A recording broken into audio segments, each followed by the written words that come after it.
ഓം ശ്രീ ഗുരുഭ്യോ നമ. ഒരു ജർമ്മൻ യുവതി, നല്ല വരുമാനമുള്ള ജോലിയുണ്ട്. പക്ഷേ പല കാരണങ്ങളാൽ അതൃപ്തയാണ്.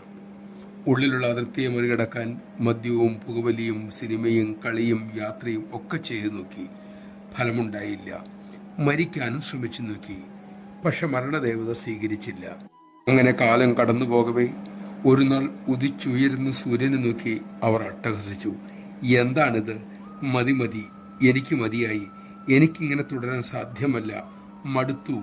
അങ്ങ് എന്തെങ്കിലും എനിക്ക് വേണ്ടി ചെയ്തേ തീരൂ. എന്തു പറയട്ടെ? അന്ന് തന്നെ അവരുടെ ഒരു സുഹൃത്ത് അവരെ വിളിച്ചു പറഞ്ഞു, ഒരു മഹതിയുണ്ട്.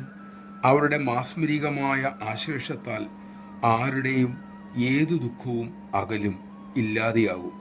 അങ്ങനെ മാതൃകരവലയത്തിൽ ആ യുവതി എത്തി.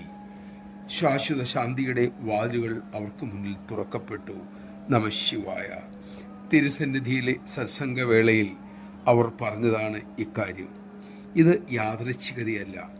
ആദിത്യന്മാരിൽ ഞാൻ സൂര്യനാണെന്ന് ഭഗവാൻ പറഞ്ഞിട്ടുണ്ടല്ലോ. പഞ്ചഭൂതങ്ങളും ദിക്കുകളും ആകാശവും നമ്മെ സദാ അറിഞ്ഞുകൊണ്ടേയിരിക്കുന്നു. നമ്മുടെ കാര്യങ്ങൾ അപ്പോഴപ്പോൾ സദ്ഗുരുവിനെ അറിയിക്കുന്നുമുണ്ട് എന്ന് ഭാഗവതം അരുളുന്നു. അതായത് അമ്മ നമ്മെ സദാ കണ്ടുകൊണ്ടേയിരിക്കുന്നു, അറിഞ്ഞുകൊണ്ടേയിരിക്കുന്നു. ഈ സത്യം ഉള്ളിലുറപ്പിക്കാൻ നമുക്ക് സാധിക്കട്ടെ.